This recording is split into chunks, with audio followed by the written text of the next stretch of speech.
bienvenue sur cette vidéo. Aujourd'hui nous allons parler de la triangulation dans les relations interpersonnelles. Alors si vous ne me connaissez pas, je suis Tiffany, psychologue, thérapeute psychocorporelle et conseillère en fleurs de bac et j'aime partager mes connaissances et mes expériences sur tout ce qui concerne la psychologie, la spiritualité et la physique quantique.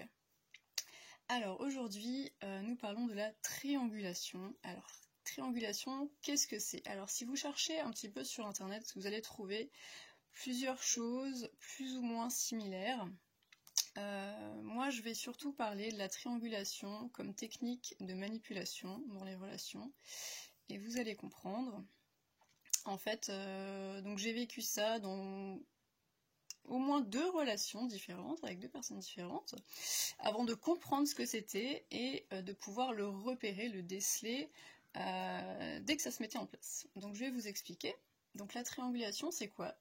Simplement, c'est quand vous êtes avec une personne, donc votre conjoint, un ami, une personne de la famille, vous êtes en relation avec cette personne-là, vous discutez voilà, de divers sujets, et régulièrement, la personne avec qui vous êtes va faire appel à une 3e personne, donc pour former un triangle, d'accord?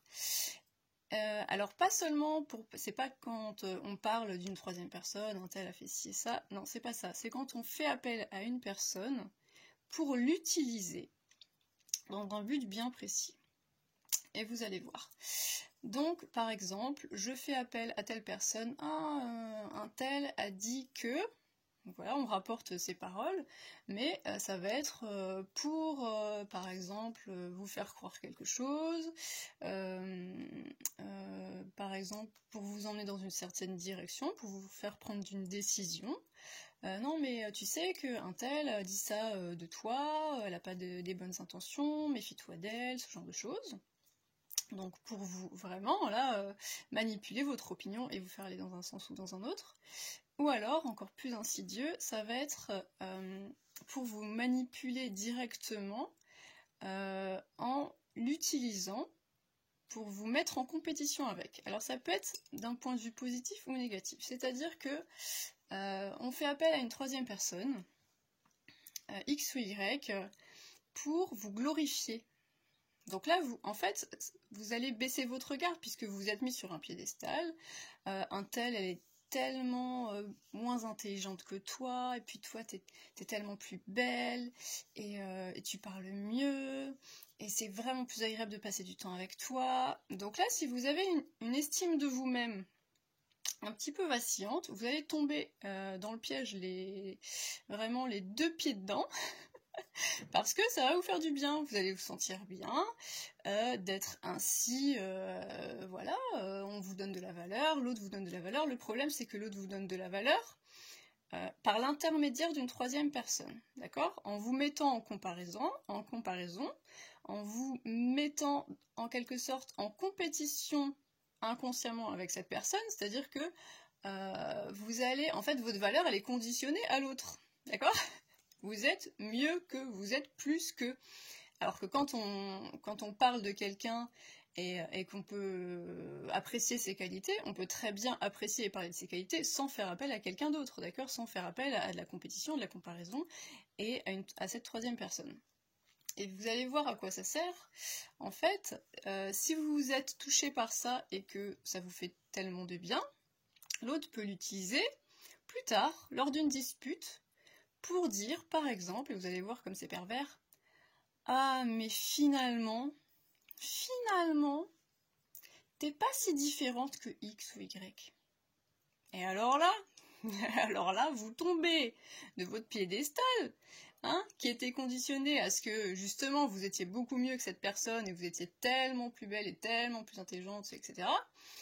Bah finalement, vous vous retrouvez tout en bas, et vous vous retrouvez à cette place-là, qui, à la place de X ou Y, qui a une place tellement, comment dire, tellement mauvaise et tellement rabaissante, et bah tout à coup vous vous retrouvez à cette place-là. C'est un petit peu comme le triangle de Karpman, en fait les places sont interchangeables dans le triangle, d'accord?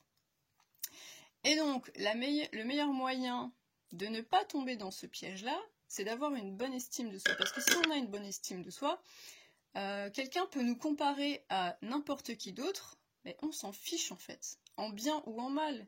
Tu es plus belle que, plus intelligente que, plus que. En fait, on s'en fout.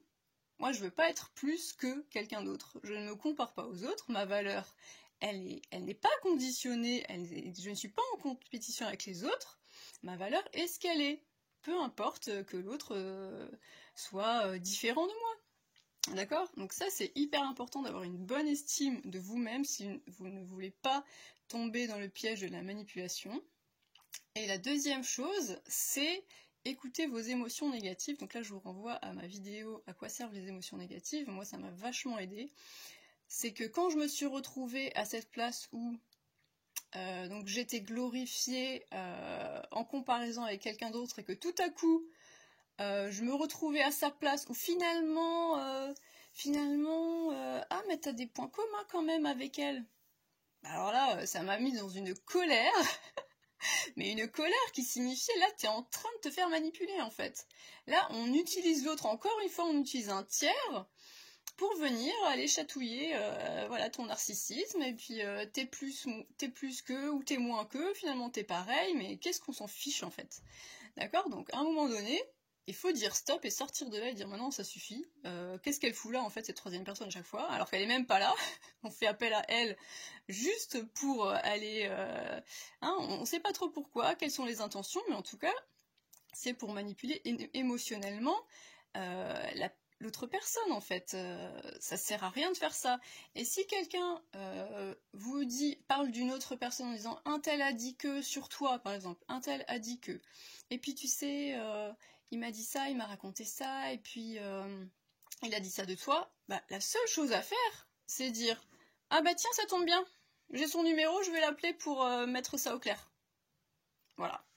La seule chose à faire, c'est d'avoir une communication directe avec cette troisième personne. Et je vais vous dire que ça marche hyper bien. Donc j'ai vécu une autre situation, c'était un petit peu différent, parce que c'est moi qui ai été utilisée. Donc là j'étais à la place de la troisième personne qu'on utilisait pour faire du mal ou pour glorifier la personne du duo principal, si vous voulez. Et donc j'ai fini par appeler cette personne pour clarifier les choses parce que je sentais bien qu'il y avait un truc pas net. Et je l'ai appelé et je lui ai dit écoute, voilà, j'aimerais clarifier les choses parce que je comprends pas trop ce qui se passe. Donc c'était un ami à moi qui... c'est très proche, on pouvait passer des heures à discuter de choses existentielles, philosophie, physique quantique, etc. Et en fait, j'ai découvert que cet ami parlait de moi d'une manière totalement rabaissante à cette autre personne, en disant « Ah, tu sais, mais Tiffany, c'est une blonde limite écervelée, on n'a aucune conversation avec elle, c'est pas possible... » Enfin bon, un truc hallucinant. Hallucinant. Donc on a rigolé toutes les deux. Mais pour vous dire que vous pouvez aussi être mis à cette place, on vous utilise pour valoriser une troisième personne, mais en vous rabaissant vous, en fait, dans votre dos. Donc on a eu une très longue conversation avec cette personne, on ne s'était jamais parlé, on ne s'était jamais rencontré, mais l'une et l'autre, en fait, on entendait parler de celle d'en face, mais pas du tout dans des termes qui étaient véridiques et objectivables, en fait. C'est totalement subjectif et totalement détourné. Donc voilà, c'était pour vous expliquer comment s'installe une triangulation, et c'est pas parce qu'on se sert d'un autre pour vous glorifier, pour vous donner de la valeur, que c'est une bonne chose en fait. Méfiez-vous, parce que ça peut se retourner d'un instant à l'autre.